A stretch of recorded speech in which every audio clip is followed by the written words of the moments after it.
Hello, नमस्ते। मैं mister आज आपको अल्फ्रेड मार्शल के बारे में बताने वाला हूँ और इन्हीं की जो थॉट था, यानी इनकी जो थिंग्स थी, यानी विचार थे इनके, वो मैं आपको देने वाला हूँ।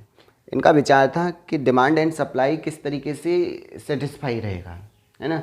किस तरीके से एक कस्टमर को मैक्सिमम सेटिस्फिकेशन मिलेगा, अकॉर्डिंग तो वो डिमांड करेगा, और किस तरीके से सप्लायर को मैक्सिमम सेटिस्फिकेशन मिलेगा जिससे कि वो क्या करेगा, गुड्स की सप्लाई करेगा।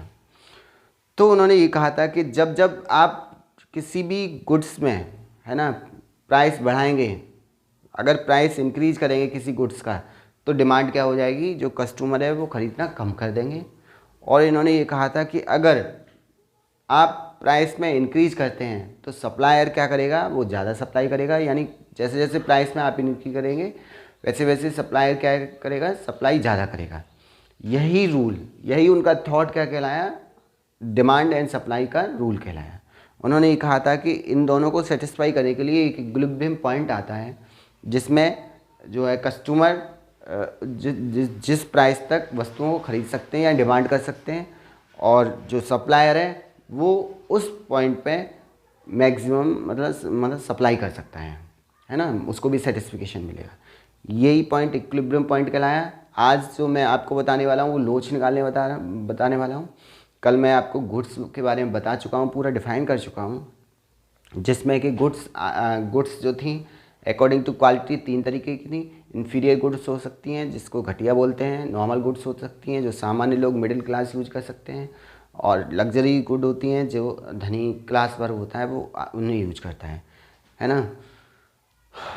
और अकॉर्डिंग टू डिमांड भी मैं बता चुका हूँ, है ना। तो उसमें ये थी कि आदमी नेसेसिटी गुड्स यूज करता है, उसके बाद कंफर्ट गुड्स यूज करता है, उसके बाद कम्प्लीमेंट्री गुड्स थी। कम्प्लीमेंट्री में यही था कि दूध के साथ पॉलीथीन क्या आएगी, फ्री आएगी, यानी दूध की डिमांड है तो पॉलीथीन की आएगी डिमांड। चाय के साथ चीनी की आएगी, है ना। नमक के साथ आटे की आएगी। और मतलब यही है कि अगर आप ट्रेन में सफ़र कर रहे हैं तो पानी की आएगी। मतलब यही था कि कॉम्प्लीमेंट्री गुड्स होती हैं।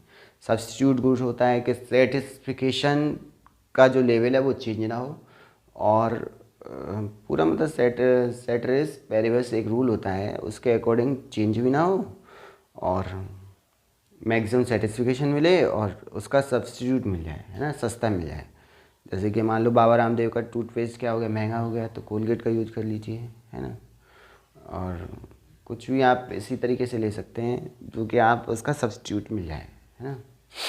ऐसे ही फिर इसके बाद थी गिफिन वस्तुएं। गिफिन वस्तुएं सबसे ज़्यादा घटिया वस्तुएं होती हैं, जो गिफिन वस्तुएं डिमांड एंड सप्लाई के रूल को नहीं मानती हैं।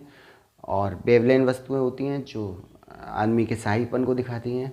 स्टैंडर्ड यानी ब्रांडेड चीज़ें जितनी भी होती हैं वो भी इसको डिमांड एंड सप्लाई के रूल को नहीं मानती हैं। दो वस्तुएं ऐसी हैं जो इस डिमांड एंड सप्लाई के रूल को नहीं मानती हैं। आज जो मैं बताने वाला हूँ आपको, लोच बताने वाला हूँ। लोच ऐसा कुछ खास टॉपिक नहीं है। लोच मान लीजिए कि रबड़ है ना, रबड़ ले लिया मैंने इस तरीके से, तो रबड़ कितना घटता बढ़ता है ना। तो ये क्या है, इसमें लोच है ना। तो ये इसमें भी लोच इन्होंने यही बताया था कि अकॉर्डिंग टू प्राइस घटेगी बढ़ेगी तो क्या होगा, डिमांड क्या होगी, घटेगी बढ़ेगी। यही इन्होंने क्या बताया था, अकॉर्डिंग टू इलास्टिक इन्होंने रूल दिया था। नंबर वन, अगर मैं लोच की बात करूं तो 5 तरीके का लोच हो सकता है, इसमें कि पूर्ण बेलोचदार हो सकती है कोई वस्तु, है ना। फिर बेलोचदार हो सकती है, फिर एकात्मक लोचदार हो सकती है, फिर लोचदार हो सकती है, फिर पूर्ण लोचदार हो सकती है। ये 5 तरीके की वस्तुएं थीं। इलास्टिसिटी कहती है कि अगर मैं किसी भी ग्राफ को, कर्व को बनाना चाहूँ तो ये आपका एक्स एक्सिस होता है और ये आपका वाई एक्सिस होता है। एक्स एक्सिस पे आपको क्वांटिटी लेनी है, और वाई एक्सिस पे आपको प्राइस लेना है। प्राइस को बढ़ाइए अकॉर्डिंग टू डिमांड, देखिए डिमांड कितना घट रहा है ना। प्राइस को इंक्रीज करते जाइए, डिमांड क्या होगा, डिमांड क्या होगा, डिक्रीज होता जाएगा। यही पूरा का पूरा माजरा क्या है, लोच है, और इसमें कुछ खास नहीं है लोच में। इलास्टिसिटी जो निकालते हैं वो चेंज इन डिमांड परसेंट, और ऐसे ही इसमें upon change in price percent, है ना। यानी ई जो होती है, ई इज इक्वल टू होती है delta P, delta D percent upon delta P percent. यानी डिमांड में चेंजिंग कितनी है और प्राइस में चेंजिंग कितनी है, डिवाइड कर दो, क्या निकालेगी, इलास्टिसिटी निकलेगी। इलास्टिसिटी हो सकती है 0 आए तो क्या हो जाएगी, पूर्ण बेलोचदार हो जाएगी। इलास्टिसिटी 1 से छोटी आए तो क्या हो जाएगी, थोड़ा सा लोच है उसमें, मतलब डिमांड हो रही है उसकी। इलास्टिसिटी 1 आए तो इसका मतलब जितना प्राइस बढ़ाया उतनी क्या डिमांड आई, है ना। और लोचदार का मतलब है ई इज़ ग्रेटर देन 1, और परफेक्टली लोचदार का मतलब है E is equal to infinity. ये 5 तरीके के लोच थे जो मैं आपको अकॉर्डिंग टू एग्जाम्पल ले लेके आपको समझाऊंगा। नंबर फर्स्ट, पूरी तरह बेलोचदार। तो पूरी तरह बेलोचदार की अगर बात करें या पूर्ण बेलोचदार की बात करें, परफेक्टली जो बेलोचदार का मतलब है इन इलास्टिक। तो इन इलास्टिक जो है, परफेक्टली इलास्टिक कोई भी वस्तु नहीं बनी है, पर आप इसमें हवा और वाटर को मान सकते हैं, है ना, कि हवा या वाटर का आप कितना ही प्राइस बढ़ाइए, है ना, तो भी वही रहेगा, या फिर उतनी ही आप क्या है क्वांटिटी यूज करेंगे, उसकी डिमांड बढ़ेगी कभी कभी नहीं बढ़ेगी, है ना। इसमें आप ले सकते हैं अगर एग्जांपल, तो ये है कि जीवन रक्षक जितनी भी दवाइयाँ हैं आप जितनी ले रहे हैं उतना ही तो लेंगे, उससे ज़्यादा थोड़ी नहीं ले सकते। डिमांड एक संग ये थोड़ी नहीं है, प्राइस बढ़ाया और एकदम डिमांड आ जाए कम हो जाए, नहीं होगी ना, जितना है उतना ही लेंगे ना। हाँ, तो जैसे आप रोटी बनाते हैं गैस पे, तो भाई जितना है 2 सिलेंडर है, 2 ही तो भरवाएंगे, उतनी ही डिमांड रहेगी, चाहे कितना भी सिलेंडर महंगा कर दें मोदी, हाँ, वही डिमांड रहेगी। तो ये क्या हो सकता है, पूर्ण बेलोचदार हो सकता है। नमक है, उतनी ही आएगी ना उसमें, तो क्या ये पूर्ण बेलोचदार हो सकता है, यानी इलास्टिसिटी इसकी क्या आएगी, 0 आएगी। कैसे देखो कि इसकी क्वांटिटी मान लीजिए 20 रुपये की नमक की थैली थी, है ना, तो एक खरीद रहे थे, एक थैली। 40 रुपये की नमक की टाटा की थैली होगी तो भी एक ही खरीदेंगे, 60 रुपये की हो जाएगी तब भी एक ही खरीदेंगे, खरीदेंगे नहीं खरीदेंगे।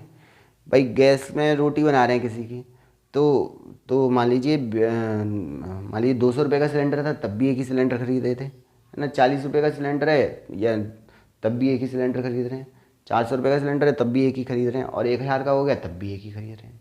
उतना ही क्या नहीं है, उसकी डिमांड आ रही है, तो पूर्ण तरह बेलोचदार है।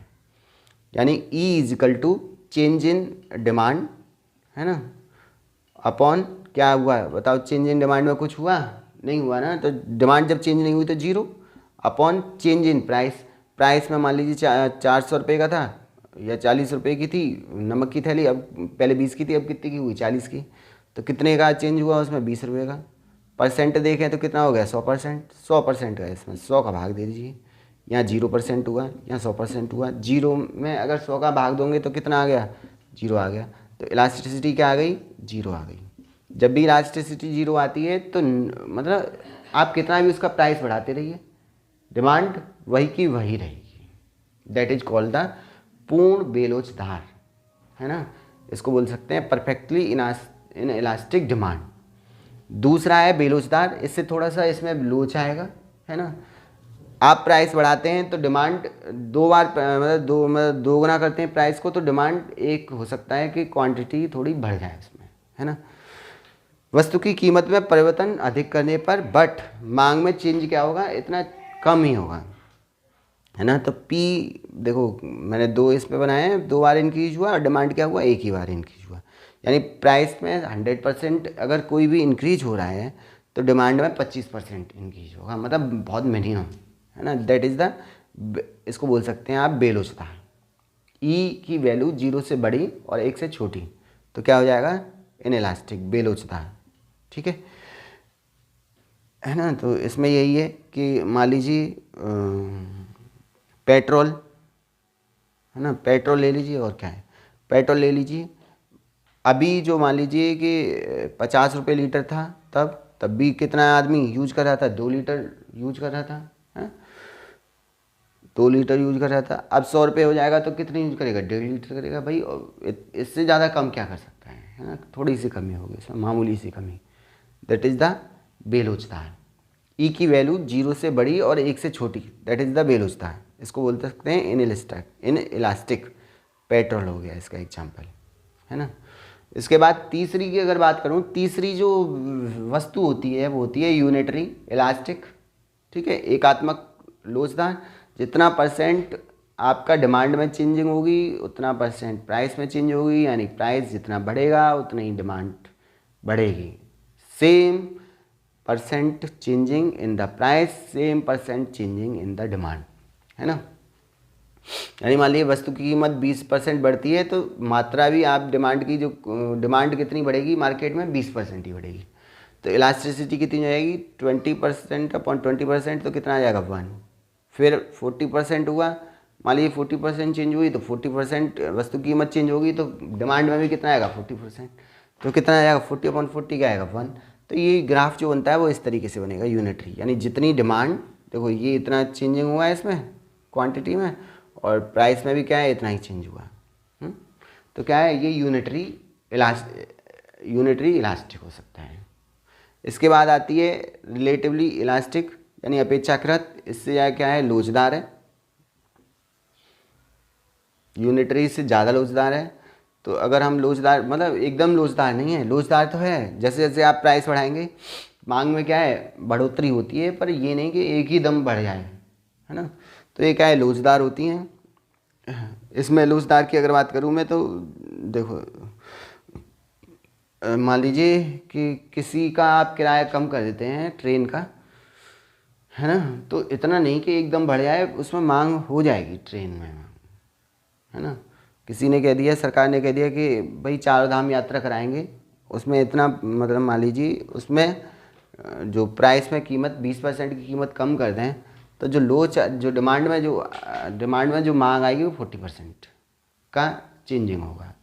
तो जो लोच निकलती है वो E= कितनी हो जाएगी 40% अपॉन 20%, और 20 का जब डिवाइड करेंगे 40 में तो कितना आएगा 2, है ना। तो 1 से बड़ी है, अगर 1 से बड़ी कहीं पे भी इलास्टिसिटी आ रही है तो इसका मतलब यही है कि जो है लोचदार है, समझ रहे हैं आप। इलास्टिसिटी है उसमें, यानी प्राइस कम बढ़ाने पर वस्तु की डिमांड क्या हो रही है ज़्यादा हो रही है ना। इसके बाद पूरी तरह लोचदार कोई वस्तु है नहीं है, परफेक्टली इनइलास्टिक। इसकी जो इलास्टिसिटी आएगी ई की वैल्यू क्या आएगी इन्फिनिटी आएगी। इन्फिनिटी कब आती है जब आप डिमांड में कोई क्या हो चेंजिंग ना हो, प्राइस आप कितना भी क्या करते रहिए, डिमांड में क्या हो जाए चेंजिंग होती रहे, प्राइस में कोई भी इंक्रीज ना हो, यानी प्राइस में क्या हो 0 इंक्रीज 0% और डिमांड में आपका कितना भी चेंज होता रहे। जब भी आप 0 का भाग डिमांड में करते हैं, किसी में भी करते हैं, किसी भी क्वांटिटी में करते हैं तो क्या आता है वो इन्फिनिटी आता है, ठीक है। ये इसका मतलब कभी ख़त्म नहीं होती, ये चरम पर है, ये बहुत कम होता है। अगर मैं इसकी बात करूं पूरी तरह लोचदार की, परफेक्टली इलास्टिसिटी की, तो इसमें आप ले सकते हैं कोई भी भंडारा हो रहा है ना, तो वहाँ पे क्या है प्राइस 0 है तो कितना भी लाते रहिए आप, पूरी सब्जी कितना भी बनाते रहिए, वहाँ डिमांड में कभी कमी नहीं होगी, इन्फिनिटी डिमांड रहेगी। डेली चलाइए, डेली चलेगा आपका भंडारा, है ना। तो ये क्या है पूरी तरह से लोचदार है, इलास्टिसिटी है। प्राइस कोई भी चेंज नहीं हो रहा है फिर भी क्या है डिमांड बाहर चल रहा है। जैसे कि मान लीजिए आप मोटरसाइकिल खरीदते हैं, निजी वाहन जो खरीदते हैं उसमें प्राइस, जैसे मान लीजिए कोई भी स्प्लेंडर की बाइक है तो वो 50,000 रुपये की है या 60,000 रुपये की है तो 60,000 की ही मार्केट में रहेगी, पर उसकी डिमांड क्या है इन्फिनिटी है, तो चलती रहेगी वो बाइक, है ना। कोई भी जो आप मैनुअली यूज करते हैं वो सारी की सारी क्या है वाहन क्या है पूरी तरह क्या है इलास्टिसिटी डिमांड है। ये सारा का सारा लोच तभी काम करेगा जब आपका सेटरेस पेरिवस एजम्पशन काम कर रहा हो। इसमें एजम्पशन ये है कि आदमी की कोई भी हैबिट चेंज नहीं होनी चाहिए, आदत चेंज नहीं होनी चाहिए, है ना, टेस्ट चेंज नहीं होना चाहिए, फैशन चेंज नहीं होना चाहिए। फैशन चेंज हो जाएगा तो भी इसको क्या है पूरे को इफेक्टेड कर सकता है। उपभोक्ता की इनकम चेंज नहीं होनी चाहिए, ज़्यादा नहीं होनी चाहिए, कम नहीं होनी चाहिए, है ना। अन्य सामानों के दाम क्या होने चाहिए स्थिर होनी चाहिए। सब्स्टिट्यूट जो जितनी वस्तुएं हैं उसकी वो चेंज नहीं होनी चाहिए, समझ रहे हैं। एनवायरनमेंट चेंज नहीं होनी चाहिए, गवर्नमेंट का रूल चेंज नहीं होना चाहिए, टैक्स बढ़ा दे घटा दे ये नहीं होना चाहिए, है ना। और तब ये जाके लोच काम करेगा। कुछ चीज़ें ऐसी हैं जिस पर ये डिमांड एंड सप्लाई रूल काम नहीं करता है या लोच ये काम नहीं करेगा, जिसमें गिफिन गुड्स हैं, वेवलेन गुड्स हैं, है ना, और भविष्य में बढ़ने की जिसकी संभावना होती है प्राइस की वो भी क्या है इस पर लोच का काम नहीं करता है। और आपातकाल में भी ये काम नहीं करता है, युद्ध होते हैं तो भी उसमें काम नहीं करता है, अकाल पड़ेगा तो भी नहीं होगा, क्वालिटी चेंज हो जाएगी तो भी ये लोच का रूल काम नहीं करेगा। ये जो लोच का रूल दिया था वो अल्फ्रेड मार्शल साहब ने दिया था, है ना। यही थे इसके कर्व्स, और कर्व जो मैं बताऊंगा वो आपको एक छोटी सी वीडियो बना दूंगा इन पांचों की, वो आपको उसमें प्रोवाइड करा दूंगा शॉर्ट में, है ना। तो यही था इसमें लोच निकालना, और लोच कुछ नहीं है। प्राइस जैसे जैसे इंक्रीज होता है, डिमांड क्या होती है, कम होती है, ऐसी सप्लाई में आप लोच निकाल सकते हैं। जैसे जैसे प्राइस ज़्यादा होगी क्या होगी, प्राइस के डायरेक्टली प्रोपोर्शनल होता है क्या, सप्लाई। जैसे जैसे प्राइस बढ़ेगा वैसे वैसे क्या होगी, सप्लाई बढ़ेगी, है ना। बट प्राइस के इन्वर्सली प्रोपोर्शनल होता है क्या, डिमांड। जैसे प्राइस बढ़ेगा डिमांड क्या हो जाएगी, कम हो जाएगी। और जैसे ही प्राइस घटेगा डिमांड क्या हो जाएगी, ज़्यादा हो जाएगी। यही रूल काम करता है। अल्फ्रेड साहब ने बहुत गहनता से इसका अध्ययन किया था। आज के लिए इतना ही, और कुछ नहीं है इसमें। यही है कि ई जो होती है वो change in demand percent upon change in price percent, है ना। इलास्टिसिटी निकाल सकते हैं आप। और क्या है, यही था इसमें। अल्फ्रेड मार्शल बहुत ही साइंटिस्ट जो थे, बहुत विद्वान थे, इन्होंने ये बताया था। इलास्टिसिटी आपकी नेगेटिव भी आ सकती है, नकारात्मक भी आ सकती है, जो कि मार्केट के लिए ख़तरनाक होती है, और जो पॉजिटिव आती है वो मार्केट के लिए क्या होती है, पॉजिटिव ही होती है। ठीक है, आज के लिए इतना ही। Thank you. नमस्ते। नमस्ते।